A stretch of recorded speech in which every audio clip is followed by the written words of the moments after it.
All right. Um,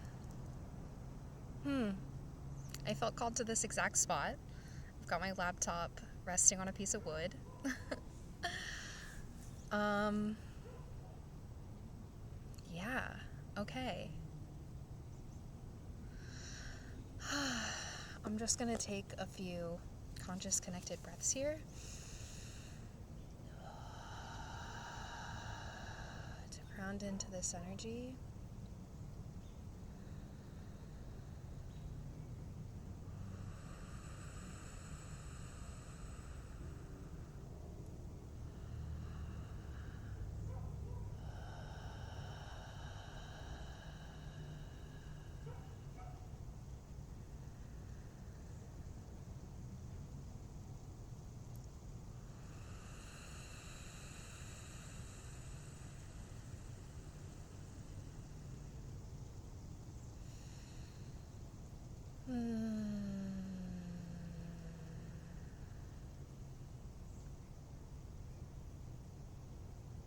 Okay. Hi, y'all. Innate Illumination, Macy here. I am here for a channeled message.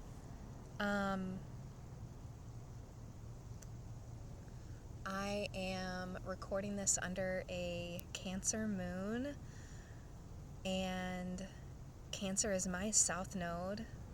I'm feeling this energy of creating home for oneself, that the home in which we either currently reside, are leaving, or strive to leave isn't really home for us, and really just returning to home within ourselves, ultimately wherever we end up, is the vibe I'm getting here. My written channeled message that I am also going to tie into everything I'm feeling today on, what is it, the 8th? Yeah, I'm just going to tie it in, but my written message was written on 3/6/9, March 6th of the 9th year. And yeah, just hearing that even just now, there's just been this vibe of like noticing when you're triggered, when it comes to your voice not being heard, not being seen, not being respected. And I feel like if it hasn't already happened, I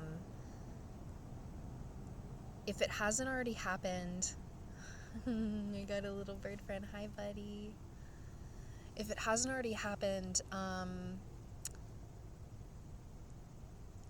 quite recently you have gotten to the actual boiling point. Like, I know I channeled this message a month or two ago-ish, that there's just this boiling point that is either coming or has come. And I feel like recently you literally said to yourself, like, I am done. I am done here in this current environment or with this certain person.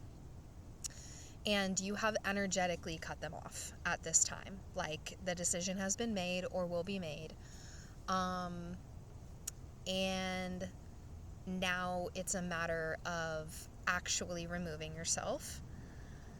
Use your discernment when listening to this message. If this does not resonate with you, or you feel as if you like have to do this right away, like, please use your discernment, because I also these past few weeks have been getting like a parachute visualization where I felt like I wanted to, like, even in my situation, I wanted to pull the parachute like a really, really, really long time ago. And I feel like, I mean, visualize it. If you pull the parachute early, then you miss your mark, you miss your target. It's kind of a dichotomy of a message, and really on both ends, because I'm also getting, you're literally at the point where, and if you've read Women Who Run with Wolves, There's this message in there that really resonates with what I'm moving through right now, and what I know many people are moving through right now, is that it's not going to be perfect when you decide to leave. It's not going to be the perfect time. You're not going to feel ready, and you're going to be asked to make the leap anyway. And that's where I'm at. The path forward isn't clear. The thing is that you're creating it, so it's not necessarily going to be. I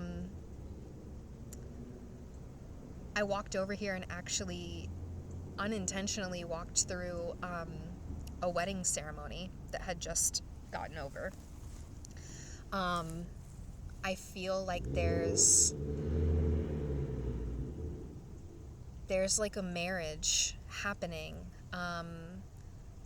like in this coming home to oneself. There's this marriage to you and the universe, and that whether love is coming in from outside of you or it's internally coming through, whatever that is for you, it's definitely here. Looking up at the moon, I just felt such peace when it comes to the fact that I'm at home with myself wherever I'm at. It doesn't necessarily mean that I have to stay in an environment that doesn't support me, because the one that I'm moving out of does not. And really learning to stay in my body even during those processes, even during those times, and really creating physical and energetic boundaries in order to make this transition.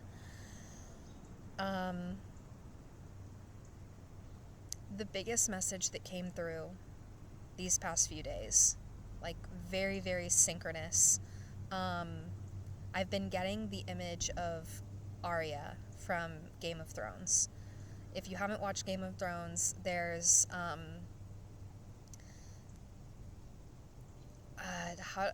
do I even begin with her story? If you know. Basically, there is really no basic way to get to this. But there is this time in her life where she has to choose to, as I see 639, where she has to choose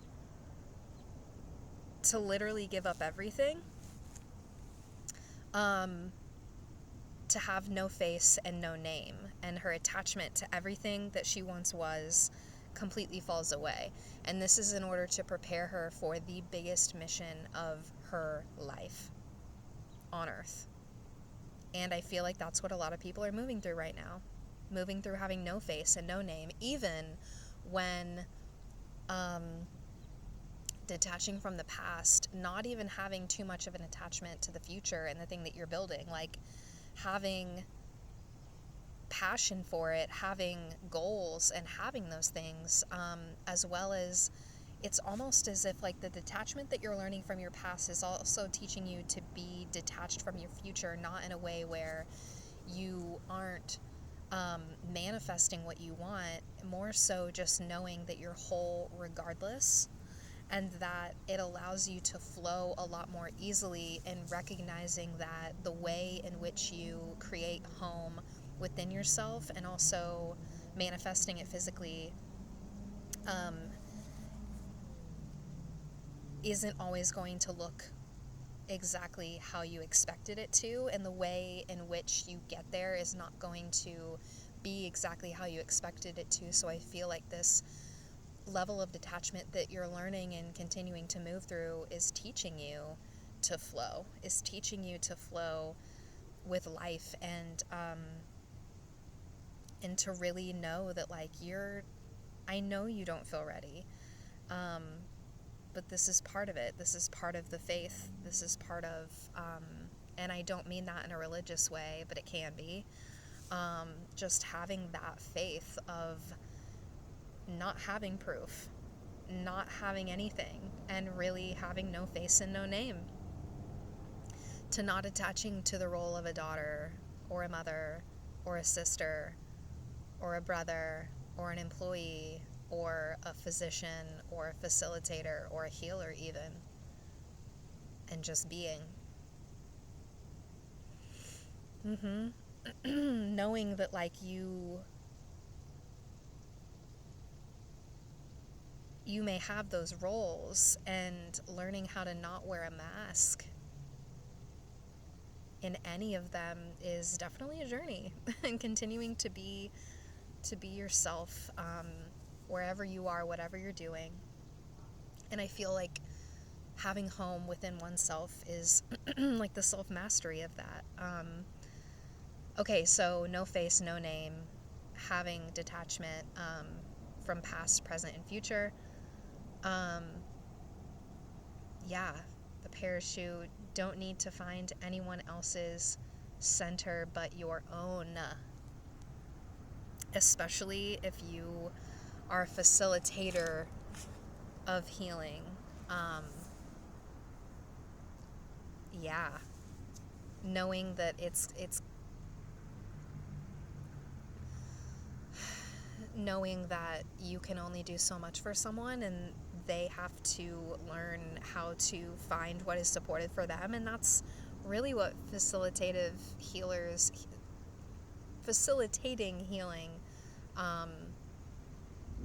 is so good for, and what's so beautiful about it.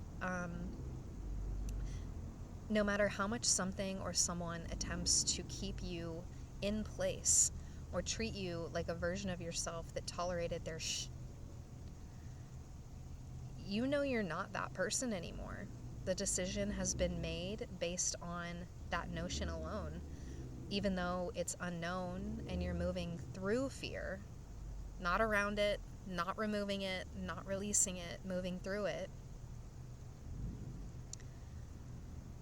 It feels like the most clear decision to make, to remove this energy that refuses to treat you like the queens and kings that you are.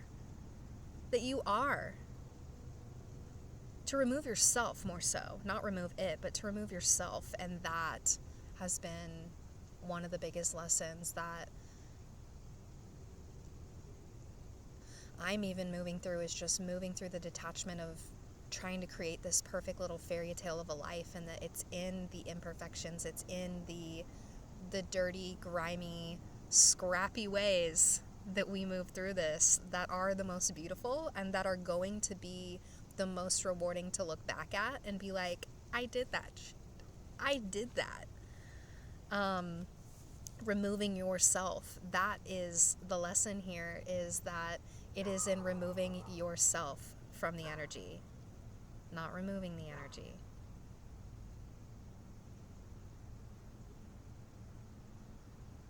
It cannot be destroyed, just alchemized. This decision is setting off a universal alarm, letting the uni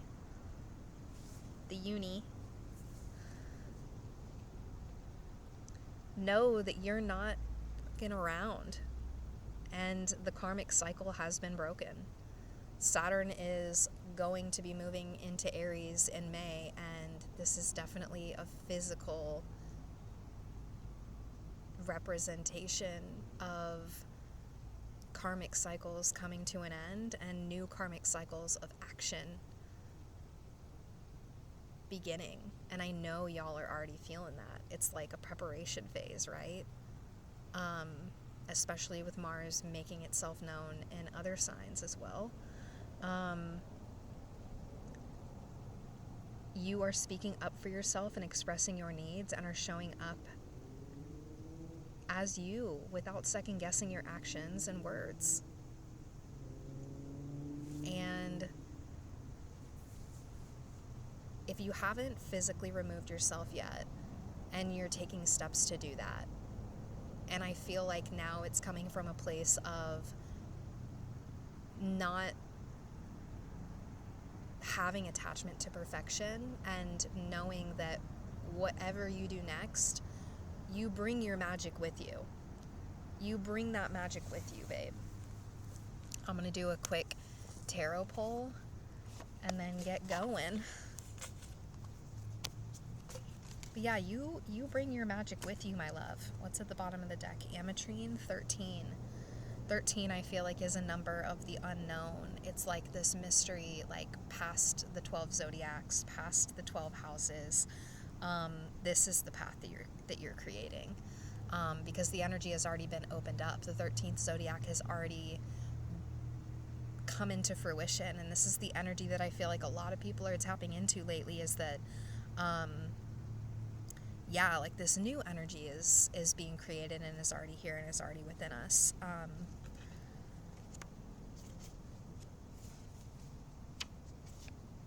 I am greater than my habits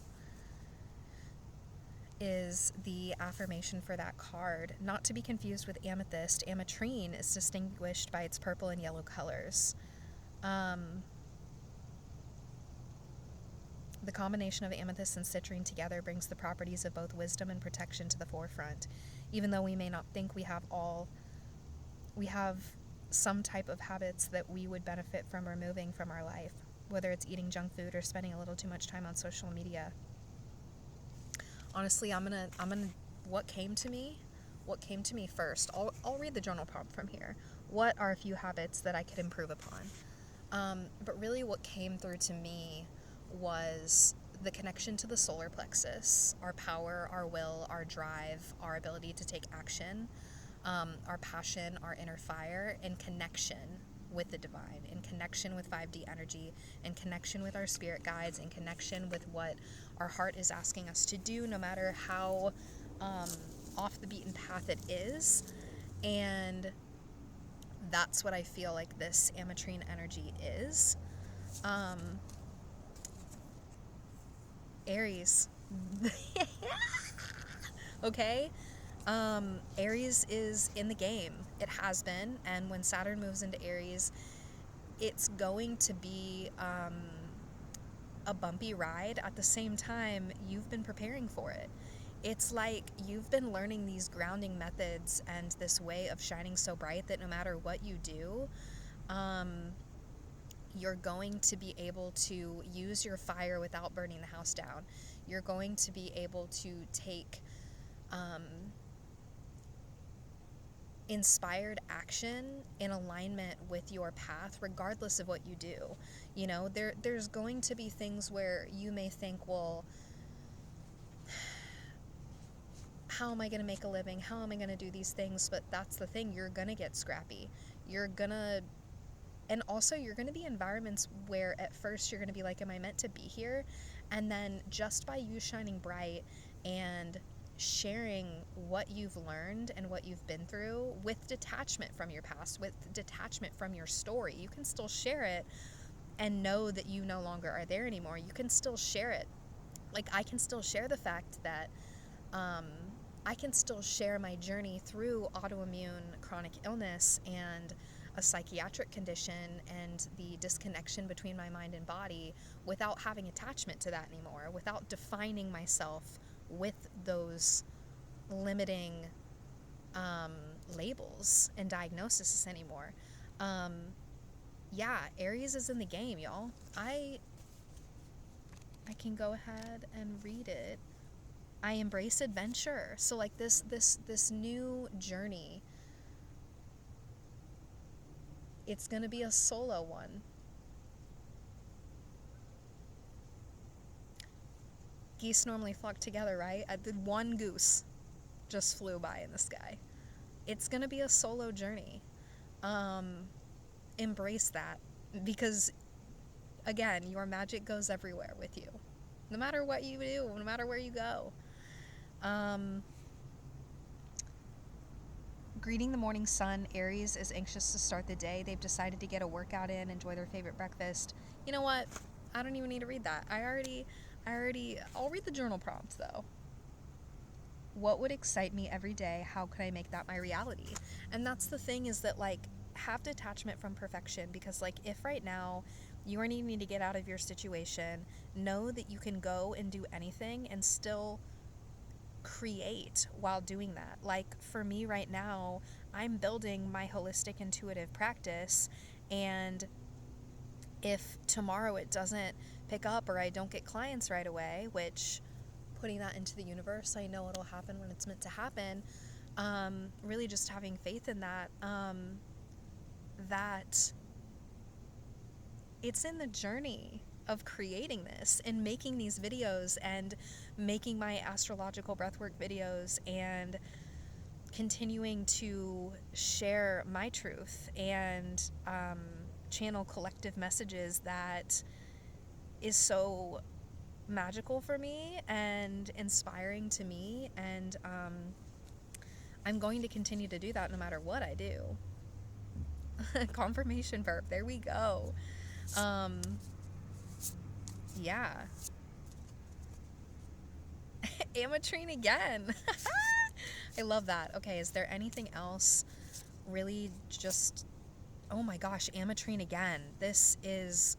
Wow, okay. The universe is seriously telling us, like, use your drive and your passion in connection with the divine. Like, for real, it is going to guide and support you. Like, that's it. That's the message. Like, there is nothing else. That was the only card that literally just popped out 3 times in a row in connection with Aries. Like, take action through your solar plexus. If there are things that you need assistance with in gut health, foods, herbs, somatic movement, breath work, I specialize in that. My solar plexus has actually been one of the biggest chakras that I have continued to heal and tap into. If this is something that you want support in strengthening in order to connect it to your crown chakra and align with the others, that is what I am here for. I will leave my info below. Using the power of the breath, utilizing Reiki, finding certain herbs and foods and movements that truly help you to strengthen this area, connecting your inner fire, your inner passions with how you relate to the universe, with how you relate to your spirit guides. The world needs that. The world needs to see it and experience it, okay? And with that, I will end this channeled message. You are magical. You are beautiful. Ask and you shall receive. You are always guided. Much love. Until next time, y'all.